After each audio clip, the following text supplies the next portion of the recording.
Estamos con Manolo Fresno en Bedriñana, que era madreñero y bueno, pues va a contarnos un poco la historia de cómo empezó en esto y cómo fue el trabajo de madreñero aquí en Bedriñana. Hola No, Manolo, no, yo nací en Rales. ¿naciste en Rales? En Rales, Ah, sí. sí. Y allí empecé a trabajar. Y luego ya mudaste para acá. Luego caséme aquí Amigo, y vine a vivir aquí. amigo. Y entonces ya monté esto aquí. Tú hiciste el contrario que la mayoría, que van ellos para allá.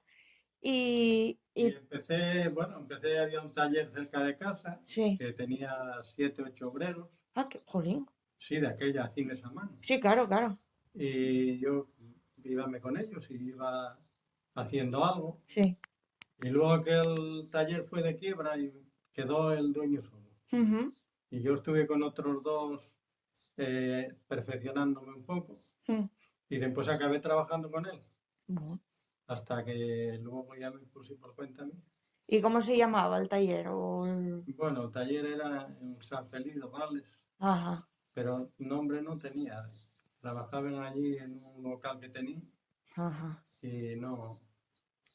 Claro, y el caser a mano, sí, sí, necesitaba ser mucho Sí, sí, más claro, gente. claro. Sí, sí, sí.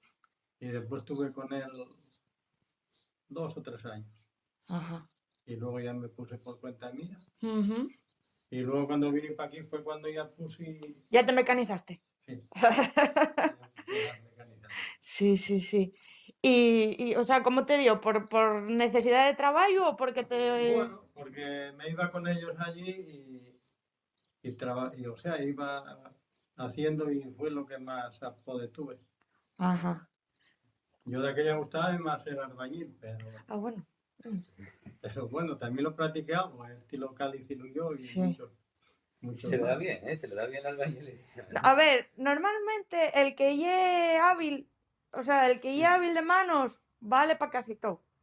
Y es verdad, o sea, el que no, pues nada. Pero luego, si te pones a hacer cosuques, ya notes quién Manita, lle sí, que te ducho da con bien. ellos. Sí, sí, sí, Y sí. luego ya de aquella albañiles había muchos por los pueblos y ya tiré tras de esto.